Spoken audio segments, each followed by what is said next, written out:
Hi everyone, আমি সৌমিতা আবারও একটা নতুন ভিডিও তোমাদের সাথে শেয়ার করছি।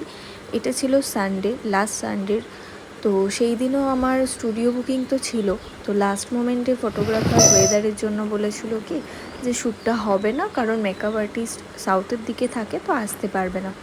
তারপর জানতে পারলো যার মেন শ্যুট, এটা একটা পোর্টফোলিও শ্যুট ছিল, তো ওই দিনই করতে হবে। লাস্ট অবধি আমি পূজাদিকে অ্যাজ আ মেকআপ আর্টিস্ট ঠিক করে দিই, যেহেতু স্টুডিওর পাশেই থাকে। তো এই যে দাদা আমাকে এখন দিতেও যাচ্ছিলো স্টুডিওর জন্য, রেডি হয়ে স্টুডিওতে চলেও আসলাম। সমস্ত কিছু ঠিকঠাক করে কোন ড্রেসের ওপর লুকটা করতে চাইছে, দুটো ড্রেস চুজ করার পরে পূজাদি মেকআপও স্টার্ট করে দিয়েছে। একটা ছিল শাড়ির ওপরে আর একটা লেহেঙ্গার ওপর। তো বেসিক্যালি আমার সব ড্রেস তো থাকে না স্টুডিওতে, কিছু কিছু থাকে। আর এর মধ্যেই দেখলাম হঠাৎ করেই একদম বৃষ্টি নেমে গেছে। তো তারপরে কিছুটা ভয়ও করছিল, কারণ যেহেতু ওই রেমেল আসবে বলছিল, সেই কারণে ফটোগ্রাফার আর আমরা সবাই ভেবেছিলাম শ্যুট করে তাড়াতাড়ি, যতটা তাড়াতাড়ি সবাই বাড়ি যেতে পারি, কারণ একবার ঝড়ে আটকে গেলে কেউই আর বাড়ি যেতে পারবো না। তো মডেলও এসেছিলো কিছুটা দূর থেকেই। অ্যাকচুয়ালি ওর বাড়ি বর্ধমান, বাট এখানে ও মামার বাড়িতে এসেই শ্যুট করছে, পোর্টফোলিও শ্যুট ছিল। দেন এভাবেই একটা লুক ওদিকে রেডি হচ্ছিল, আর আমি আর অয়ন বেরিয়ে গেছিলাম একটু খাবার খেতে, যেহেতু বাড়ি থেকে কিছু আনা হয়নি, আর পূজাদির জন্য খাবারও নিয়ে আসতে গেছিলাম। তো এবার খেয়ে দিয়ে পূজাদির জন্য খাবার নিয়ে এসে তখন কিছুটা বৃষ্টি কমেও গিয়েছিল।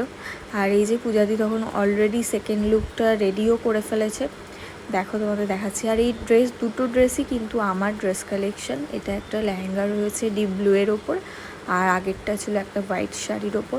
তো এদিকে এই যে শ্যুট চলছিল, তো দেখো তোমরা শ্যুটটা কীরকম লাগছে।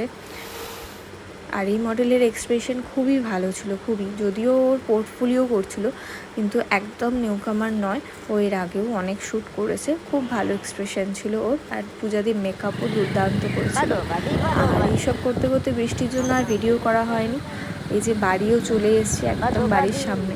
এখন অয়ন একটু গান টান করছিল, তারপরে এই দেখো এখানেই দেখাবো। বাড়ি আসার সাথে সাথেই একদম দৌড়ে চলে এসেছে দেখতে পেয়ে।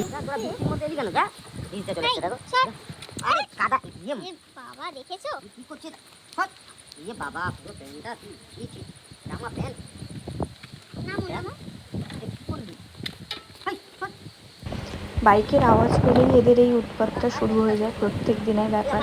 কখনো যদি ভাবি যে একটু আগেই নেমে যাব, হেঁটে হেঁটে আসবো, সেটাতেও আমাকে দেখতে পেরে আমাকে সামনে এগোতে দেবে না, এরকমই একটা ওদের ব্যাপার হয়। তারপরে এই বাড়িতে চলেও আসলাম, এখন ওদের খেতে দিতে হবে।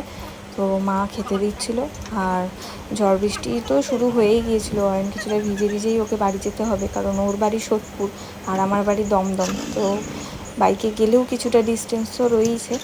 তো মাও বললো একটু তাড়াতাড়ি চলে যাও। এই যে আকাশের অবস্থা। চলো ভিডিওটা এখানেই এন্ড করছি, টাটা।